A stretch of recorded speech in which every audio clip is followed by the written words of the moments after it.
Hey, good morning, all. We are headed out to guess where?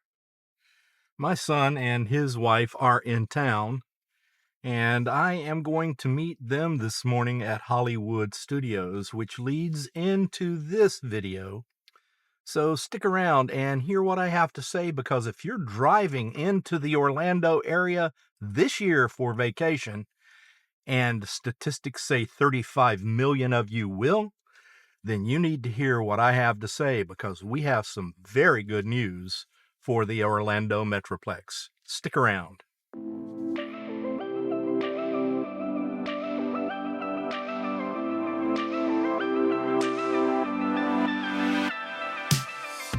Friends, as I'm coming up on the exit to my subdivision, Orlando is seeing record numbers of people driving into the area this year already. Part of that is just because up until a couple of weeks ago, gas prices were relatively cheap.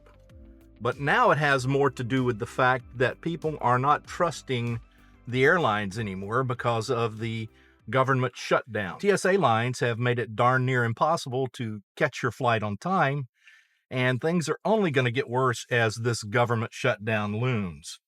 Agents are quitting left and right. Callouts are at an extreme record, higher than they've ever been. And spring break traffic coming into and out of the airport was already expected to smash records, up 8% from last year and higher than at any time since 2019. But with the air traffic chaos, more families are hitting the road instead. And those families, upwards of 12% of them, are going to be driving an electric vehicle. So let's listen to what is coming to the Orlando area. So not long ago, I did a video about the DC fast charge installations along I-75, the Florida Turnpike, and I-95, leading into the Orlando area and into the Tampa area, both very high traffic, people going to the beach and people going to the parks. Well, if you will go back and watch that video, I'll put a link to it right here. But in the meantime, charging infrastructure here in the Orlando Metroplex is growing at a rate faster than the average across the nation, anywhere except in California. We're actually growing faster than Texas. And we're talking high power stations, most of them 400 kilowatt stations. And there will even be a few 500 kilowatt stations, like the one just recently installed in Kissimmee, Florida, a Tesla 500 kilowatt V4 system, which I plan on taking the Ioniq 5 to see what kind of speeds we can get off of the V4s. Okay, friends, so now that we're out on the road a little bit, here I am on 1792 going through the big city of DeBary. Let's talk about three of the new players that have come online here in Orlando over the past year. Let's start out with one of my favorites. It's a plug-and-charge hero. We call it Iona. Okay, let's talk about the three Iona stations that are open already and the two that are coming soon. Let's start with the first one near Disney property.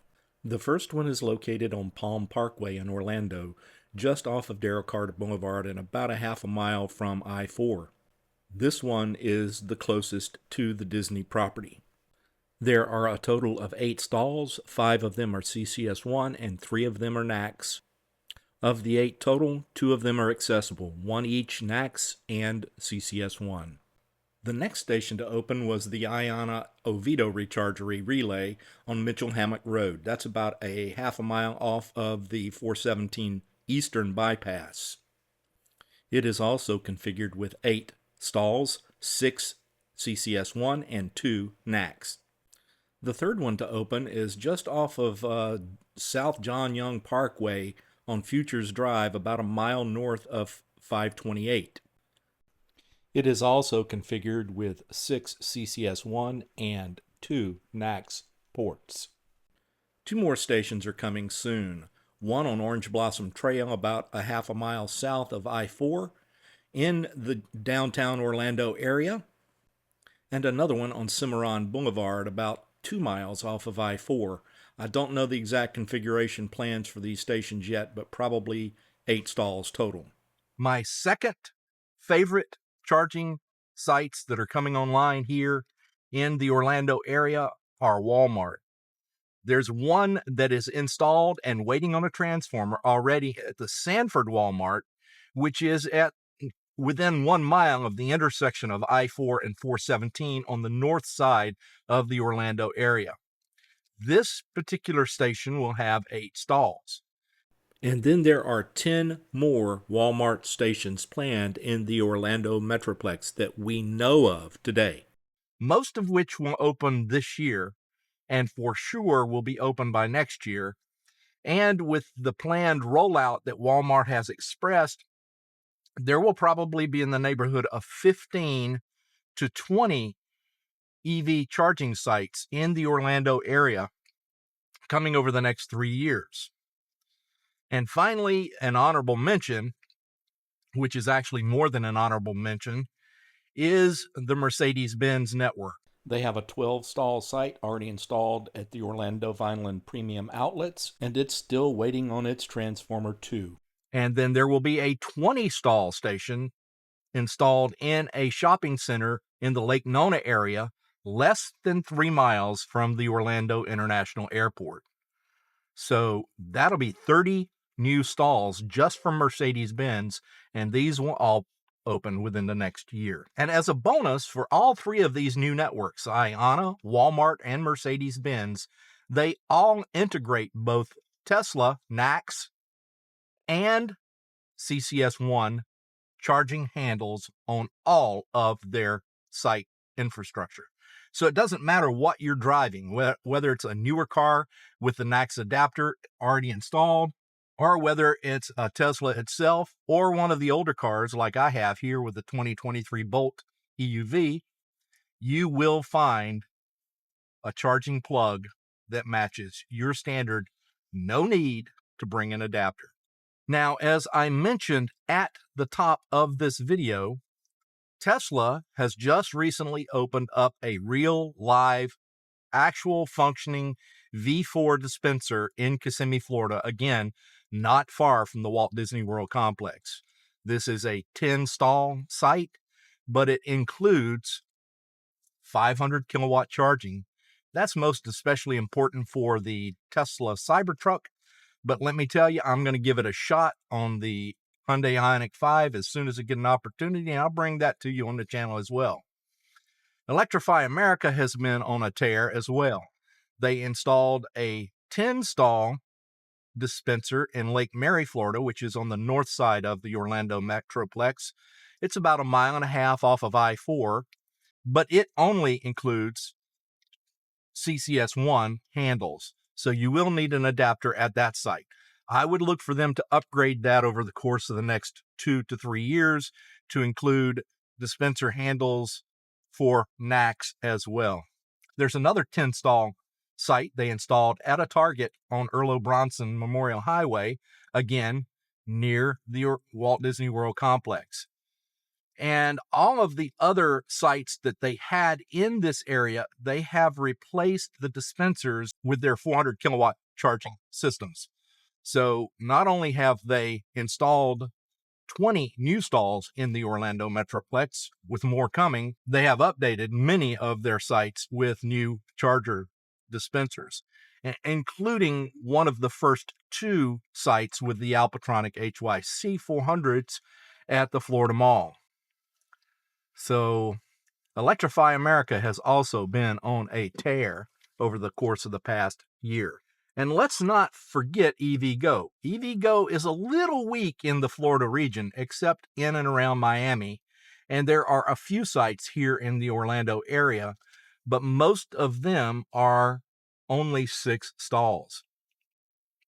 There is a 6-stall system on Sand Lake Road near the exit for Universal and the road that ties into Turkey Lake Road. So now you may be asking yourself, why does all of this matter? Why is this important? Because if you're driving an electric vehicle into the Orlando area and you're going to be relying on public chargers, you need to know that they're here, that they're reliable, and that more are on the way. So it should reduce any charging anxiety that you may experience while you're here visiting one of the attractions that we have for the many millions, 95 plus million visitors that we have in the area every year.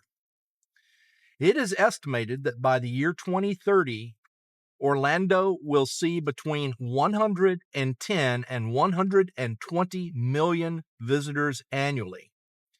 As electric vehicles become more popular, and they will, and as more rental companies start renting EVs, there's going to be an extreme demand for having reliable EV charging infrastructure in the Orlando area so that we can keep all of our guests happy and charged. So let's quickly talk about what's going on for your travel to the Orlando area this year. If you're driving, just know that we have plenty of EV charging sites available for you right now, and more are on the way. And by the end of summer, you should not have any problems finding an EV charging site or dispenser while you're visiting your favorite mouse.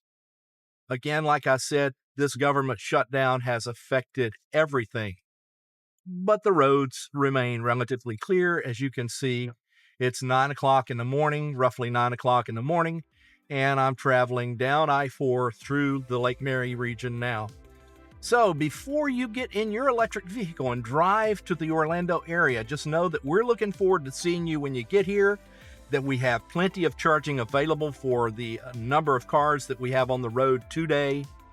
Most people who live in the Orlando area, like myself, charge at home. So we leave those chargers free for our guests when they come to visit our local area.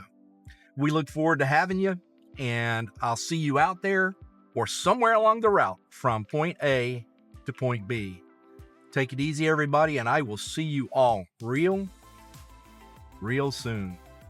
Keep watching.